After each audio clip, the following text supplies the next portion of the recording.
സഹോദരങ്ങളെ, ശിർക്കാണെങ്കിൽ സ്വഹാബത്ത് ചോദിക്കുമോ എന്നാണ്. ശിർക്കാണെങ്കിൽ എന്ന് പറയാൻ ആദ്യം സ്വർഗം ചോദിക്കണ്ടേ? സ്വർഗം ചോദിച്ചിട്ടില്ലല്ലോ. ഇവിടെ സ്വർഗം ചോദിച്ചിട്ടില്ല. അള്ളാഹുവിന്റെ റസൂലിനോട് ദുആ ചെയ്യാൻ വേണ്ടിയാണ് പറഞ്ഞത് എന്ന് ആ ഹദീസിന്റെ വിശദീകരണമായി ത്വബറാനി ഉദ്ധരിച്ച ഹദീസ് അത് ലഈഫാണെങ്കിൽ അതല്ലാത്ത മറ്റൊരു ഹദീസ് ഉദ്ധരിച്ചുകൊണ്ട് ഈ ഹദീസിൽ റസൂലുള്ളാഹിനോട് സ്വർഗം ചോദിക്കാൻ പറഞ്ഞിട്ടുണ്ട് എന്ന് തെളിയിക്കാൻ നിങ്ങളെ കൊണ്ട് പറ്റുമോ?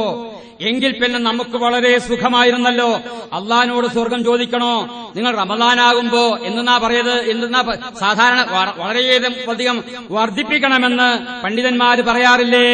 റമദാനായി കഴിഞ്ഞാൽ അസ്അലുക്കൽ ജന്ന വ അഊദു ബിക മിനന്നാർ, അല്ലാഹുവേ നിന്നോട് സ്വർഗം ചോദിക്കുന്നു, നരകത്തിൽ നിന്ന് മോചനം ചോദിക്കുന്നു. എന്തിനാ ഇത്ര എളുപ്പമുണ്ടെങ്കിൽ പിന്നെ റസൂലുള്ളാഹിനോട് സ്വർഗം ചോദിച്ചാ പോരെ? റസൂലുള്ളാഹിന് സ്വർഗം കിട്ടൂലേ? നൂറുകണക്കിന് സ്ഥലങ്ങളില് അള്ളാഹിനോട് പൊറുക്കലിനെ ചോദിക്കാൻ പറയുന്നു.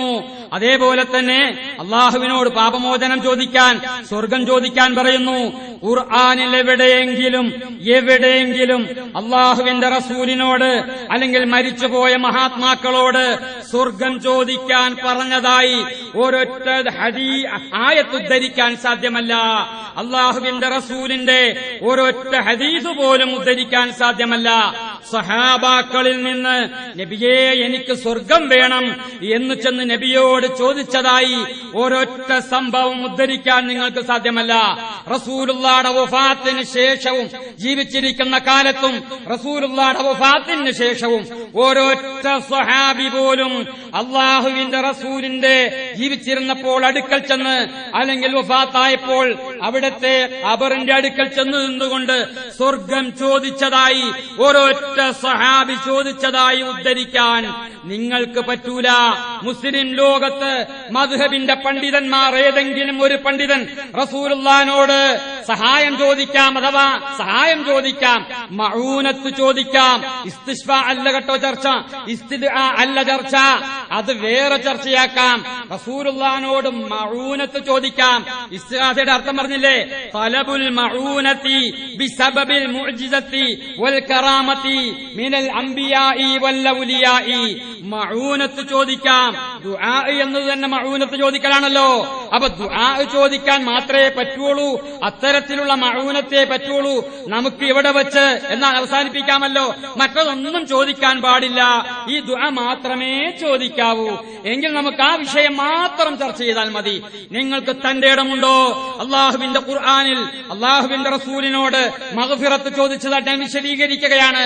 പാപമോചനം ചോദിച്ചതായിട്ട്, നരകത്തിൽ നിന്ന് മോചനം ചോദിച്ചതായിട്ട്, ഹിദായത്ത് ചോദിച്ചതായിട്ട്, സന്താനങ്ങളെ ചോദിച്ചതായിട്ട്, ആഫിയത്തിനെ ചോദിച്ചതായിട്ട്, ഹിദായത്ത് ഇതൊക്കെ ചോദിച്ചതായി ഖുർആനിൽ എവിടെയെങ്കിലും നിങ്ങൾക്ക് ഉദ്ധരിക്കാമോ? ഉദ്ധരിക്കാൻ പറ്റൂലെങ്കിൽ അള്ളാഹുവിന്റെ റസൂലിന് ഹിദായത്ത് കൊടുക്കാൻ പറ്റൂല എന്ന് സ്ഥാപിച്ചുകൊണ്ട് ഞാൻ അവിടെ ആയത്തോതാം.